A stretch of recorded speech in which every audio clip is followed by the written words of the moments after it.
Hello दोस्तों, स्वागत है आप सभी का YouTube channel Shubham Gupta classes पर। हम लोग अभी तक देख चुके थे कि हमने पूरा का पूरा स्पर्मेटोजेनेसिस देखा था, oogenesis देखा था। आज का जो मेरा टॉपिक है वो है स्पर्म। मैं आप लोगों को रिकमेंड करना चाहूँगा कि सबसे पहले आप स्पर्मेटोजेनेसिस समझें, देन oogenesis समझें, उसके बाद ये टॉपिक पढ़ें। उसके पीछे का रीजन मैं अभी इस वीडियो के दौरान आप लोगों को बताऊंगा कि अगर आप पहले स्पर्म पढ़ते हो और oogenesis बाद में पढ़ते हो तो शायद आप कोरिलेट सही से नहीं कर पाओगे। एक मोस्ट इंपॉर्टेंट कंसेप्ट छुपा हुआ है इस वाले टॉपिक के अंदर जो कहीं ना कहीं कोरिलेट करता है oogenesis और स्पर्म वाले टॉपिक को। तो मैं पहले आप लोगों को रिकमेंड करूंगा कि पहले आप एक बार oogenesis वाली वीडियो देख लें, अच्छे से उसको समझ लीजिए, उसके बाद फिर इस टॉपिक पे आइएगा। तो चलिए शुरू करते हैं आज के टॉपिक को।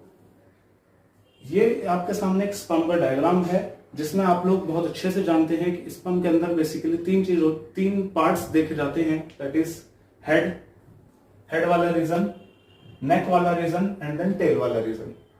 ठीक है, तो हेड वाले रीजन में जो पाया जाता है वो होता है, हम लोग जानते हैं बहुत अच्छे से कि स्पर्म 23 क्रोमोसोम्स को स्पर्मेटोजेनेसिस के दौरान जो स्पर्म बना उसके अंदर 23 क्रोमोसोम्स हैं, वो इसके हेड वाले रीजन के अंदर न्यूक्लियस में प्रेजेंट होते हैं।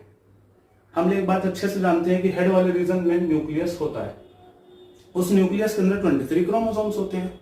क्लियर है? लेकिन इस हेड वाले पोर्शन के ऊपर एक पार्ट पाया जाता है that is known as acrosome. ये एक्रोसोम क्या काम करता है? इस एक्रोसोम के अंदर होते हैं एंजाइम्स।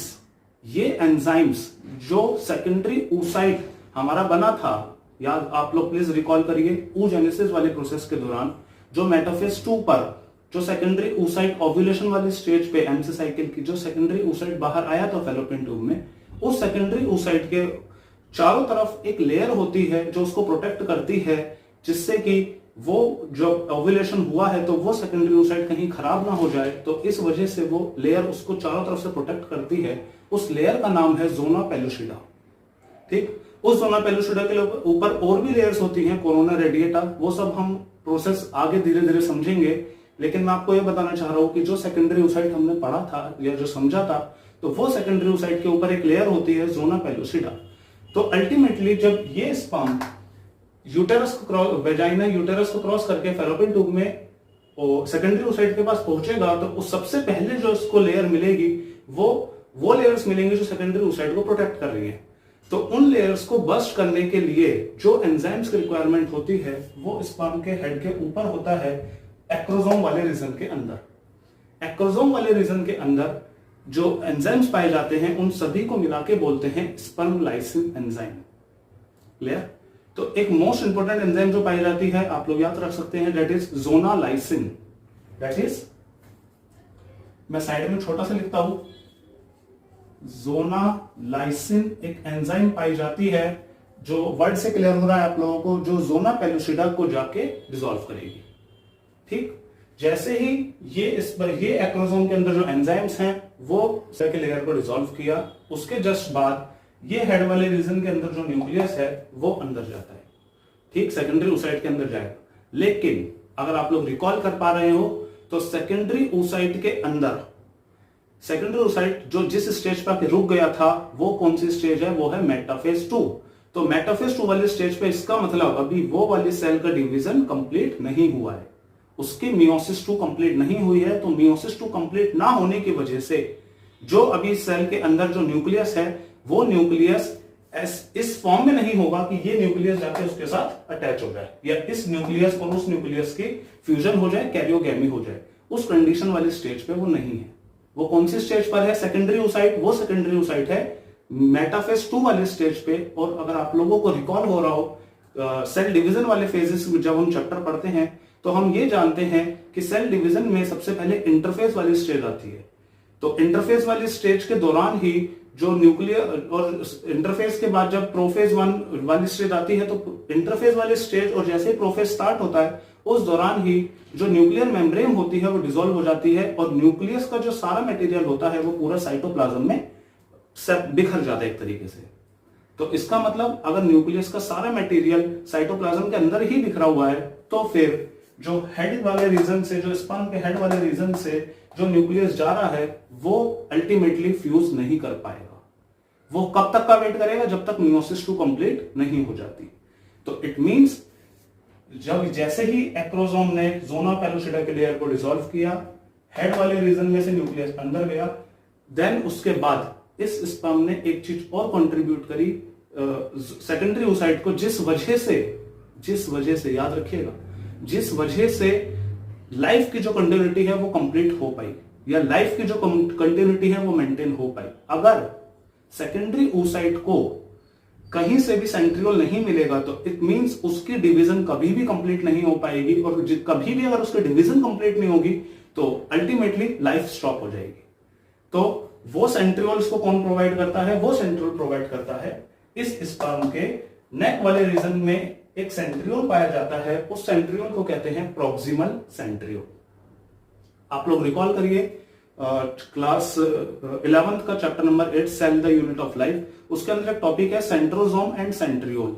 एनसीईआरटी ने बहुत लास्ट में दे रखा है, हार्डली बहुत कम उसके बारे में कंसेप्ट है, लेकिन मोस्ट इंपोर्टेंट कंसेप्ट है, आप लोग समझ सकते हो। क्योंकि अगर सेंट्रियोल को आप लोगों ने ध्यान से नहीं समझा तो अल्टीमेटली आप लोग यही नहीं समझ पाओगे कि लाइफ कंटिन्यू हो कैसे रही है। तो सेंट्रियोल वाले टॉपिक को अगर आप चाहते हैं डिटेल में पढ़ना तो प्लीज मुझे कमेंट सेक्शन में बताइएगा, मैं उसके बारे में आपको एक detail version cell the unit of life का पूरा एक डिटेल चैप्टर में आप लोगों की प्लेलिस्ट बना दूंगा। अगर आप लोग इंटरेस्टेड होते हैं तो प्लीज अपना बताइएगा मेरे को ओपिनियन। खैर, इसके अंदर हमको मिला नेक वाले रीजन में प्रॉक्सिमल सेंट्रियोल। अब एक डाउट, अगर आप लोगों को 11th क्लास रिकॉल आ रही हो तो सेंट्रियोल तो आपने 2 पढ़े थे, तो इसका मतलब एक सेंट्रोसोम के अंदर 2 सेंट्रियोल होते हैं। सर हमको कहीं ना कहीं ये बात याद आ रही है, तो इट मींस आप बता रहे हो हमने भी क्या पढ़ा कि नेक वाले रीजन में एक सेंट्रियोल पाया जाता है प्रॉक्सिमल सेंट्रियोल, तो इसका मतलब इसका दूसरे वाला सेंट्रियोल कहां गया? वो दूसरे वाला सेंट्रियोल गया इसका स्पर्म की टेल बनाने में हेल्प करता है। क्लियर? एक बार फिर से सुनिए, सेंट्रोसोम के अंदर